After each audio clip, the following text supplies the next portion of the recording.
In July of 2012, during 10 days, a subcontracted private auditor inspected Ali Enterprises in Pakistan for safety and labor rights. In August 2012, that company received something called the SA 8000 certificate as complying in all areas of safety and labor rights, workers' rights. On September 11th, 2012, a fire broke out and killed nearly 300 of the 650 workers who were present at the time. Many more were injured.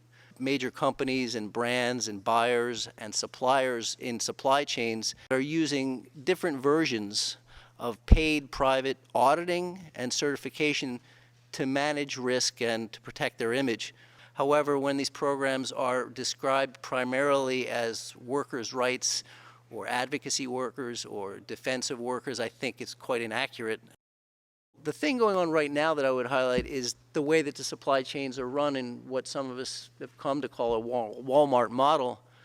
That supply chain that I described, that scattered distant supply chain, more and more the pressure is put on the bottom parts of the supply chain, not just the workforce, but also the suppliers at the lower levels are operating on such thin margins that they are forced or at least tempted to cut costs, and that's where you get into incredible safety problems as well as rights problems.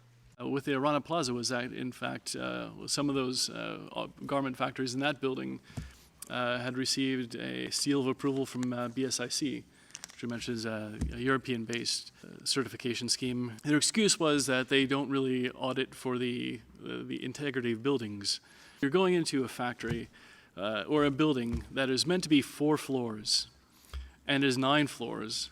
It was meant to be made for kind of light commercial activity, and instead is being used for heavy industry, pleading that the building safety is not on the checklist.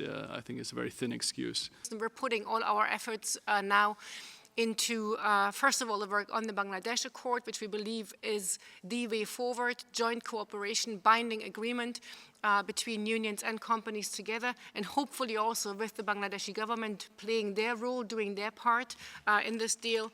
And secondly, we're going to continue to develop our relationship with the leading retailers, and we're hoping that with these relationships, with the global agreements that we're negotiating with these retailers, we're also able to influence their CSR policies, their real commitment from the retail end. We, along with UNI Global Union, have signed an accord, a binding accord, with nearly 50 global apparel companies now.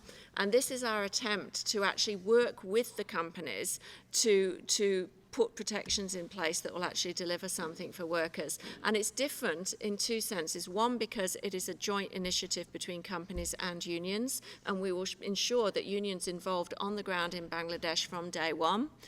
And secondly, it is legally binding. It is not a voluntary code. If the companies do not hold up their end of the deal, there is a legal process through which it can be enforced.